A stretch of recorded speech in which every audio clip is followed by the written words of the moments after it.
All right, so last time we started 3.2, we started looking at this idea of truth tables. And truth tables are really just an organized list of options for different statements, right? And ways to combine them. That's really what it is. We talked about statements that involve the word and joining two statements together in the word and it takes both statements being true to make an and statement true, right? Yeah. And then we talked about an or statement, and we did the same thing. We talked about different ways that the individual statements could be true or false. And if either statement is true for an or statement, then the result is true. And then we looked at creating truth values based on those ideas. So truth value is asked of you when you are given whether the P statement or the Q statement or the R statement or whatever, you're told that they're automatically true or false. And when you know that information, it means that you don't have to create the entire table, and that's really nice. So don't create more than than is necessary for a problem. If it asks you for a truth value, all you need is this one-line truth table that we were looking at on these. And in the very end, you have to make the statement of what the answer is to the question you were asked. What's the final result? Is it true or is it false? And then where we left off last time was this idea of numbers of rows in a truth table. So rows are horizontal, okay? Columns are vertical. So if you're familiar with Excel, that's the language that's used there as well. So we're talking about the rows of the table, okay, the horizontals. And the number of statements, individual component statements in an argument determines the number of rows we need for the argument.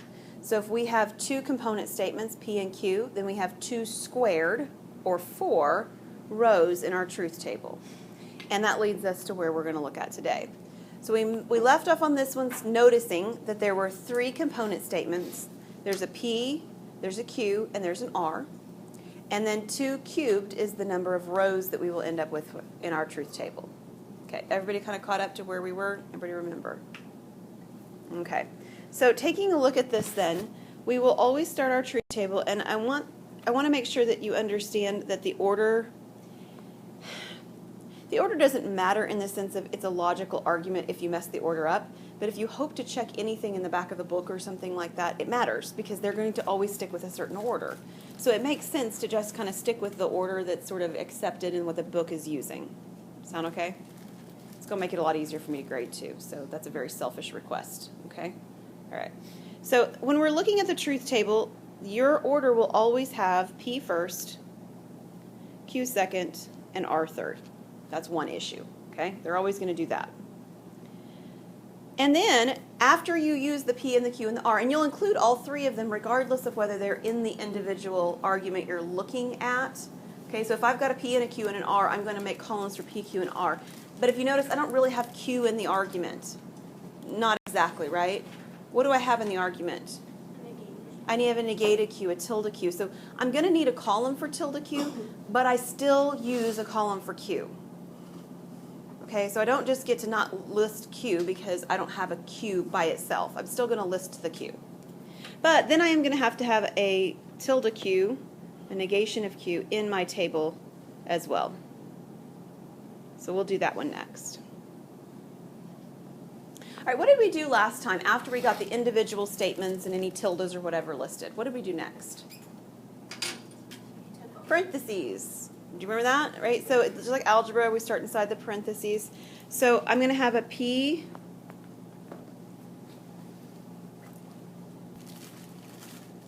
and tilde Q. Okay, so we've got everything inside the parenthesis. Now what? Now we move outside the parenthesis, and all that's left is the everything, right? Everything's included now. So I've got R.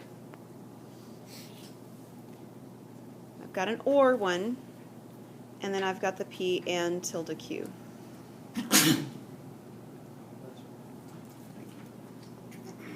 So you don't have to create all the column headers first. That's just what I do, all right?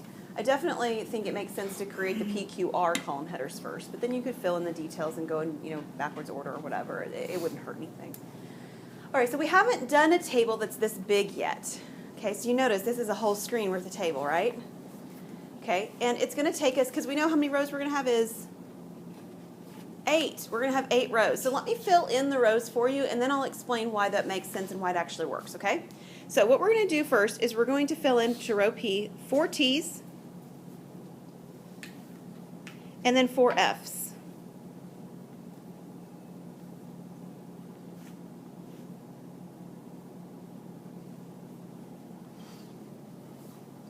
Column Q, we're going to fill them in 2 at a time. So 2 T's, 2 F's, 2 T's, 2 F's.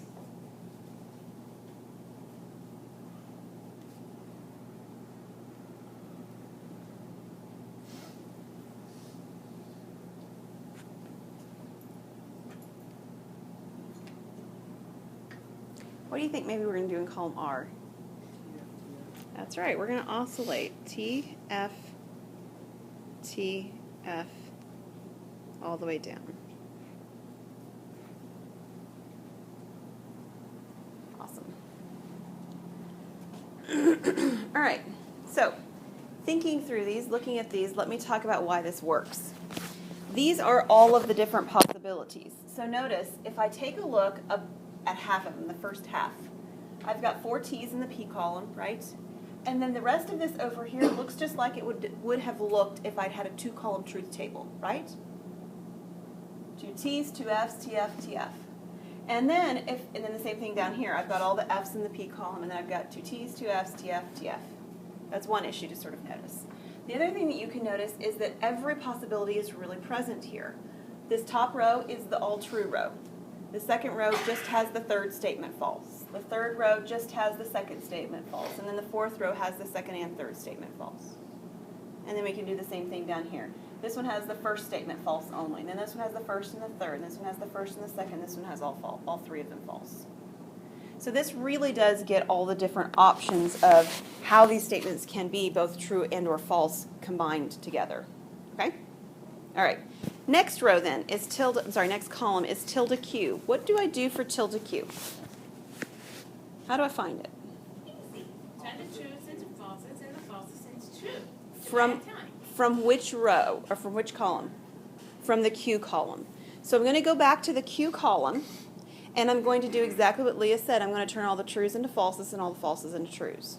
So I go back to the Q column, and in this column right here, I'm going to have false, false, true, true, false, false, true, true.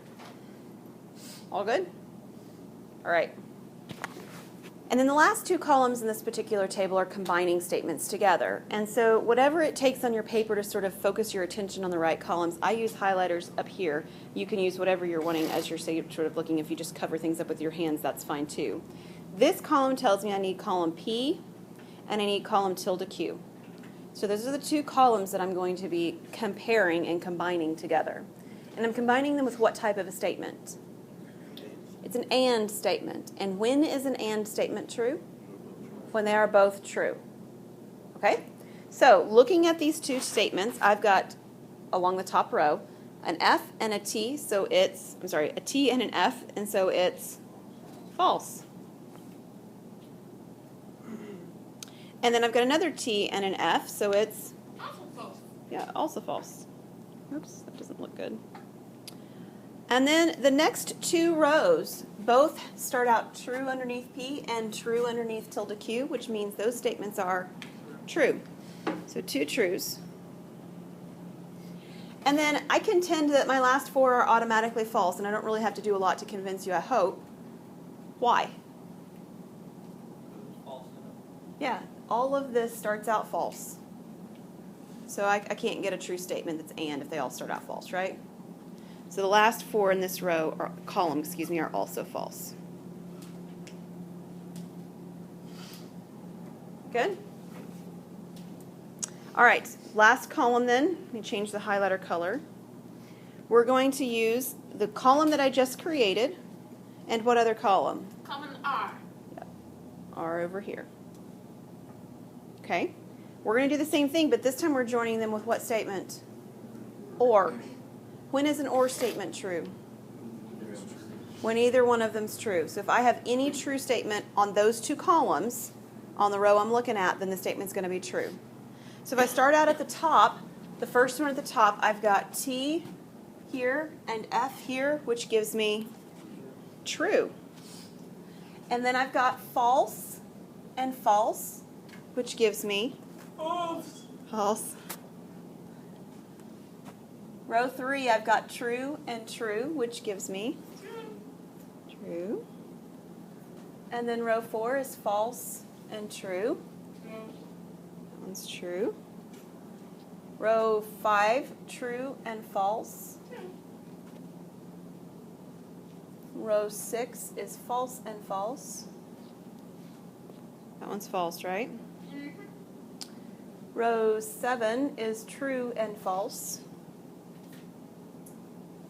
True, yeah. And last one is false and false, which is false. I think you guys are getting a little bit bored because everybody stopped talking to me. All right, does it make sense? That's the important thing. Do we get it? We're good. Okay. So we're comparing and we're combining in this way. All right, we have one other topic in this section. This is called De Morgan's Laws. All right, so De Morgan's Laws tell us how to apply a negation to either a conjunction or a disjunction. So what we do when we have a negation of an and or an or statement. So you can see that it works kind of like things work when you have a negative sign outside of a parentheses. Similar anyway. So what you'll see happen is that this negation symbol applies to the P, so the P becomes negation P. And it applies to the Q, so the Q becomes the negation of Q. And what else happens? Yeah, that sign in the middle changes from an or statement into an and statement, right? So it's almost like the negation applies to 3 different pieces. It applies to each of the different statements and it applies to what's connecting them, right, the connective. And the same thing happens when it's applying to an and statement. The negation applies to the P, the negation turns the and into an or, and then the negation applies to a tilde Q. Applies to the Q, making it tilde Q. And we can do this with language just as well, all right? So we have 2 statements down here. It is summer and there is no snow, and it connects with the word and. So we're going to apply this negation idea to a compound statement, okay? So as we sort of described above up here, I need to change it is summer to what? It is not summer. Okay, so be careful again. Don't overkill. We don't turn this into it is winter. Okay, because it could be something in between. So it is not summer. Or, we return the and into an or. That's the second piece. And then what are we going to do to there is no snow? There is no, and there is. How exciting. What a great timing for this particular problem. There is snow. And this also actually tells you what happens when you negate something that's negative already, right? This had a no snow. It had the word no in there. So when you negate something that has the word no in there, you don't say no snow, right? Just like you don't say a negative 5. It affects it very much like a double negative does on numbers, right? It just removes the word no. And you guys did that just fine. All right, so this is it for section 3.2. What about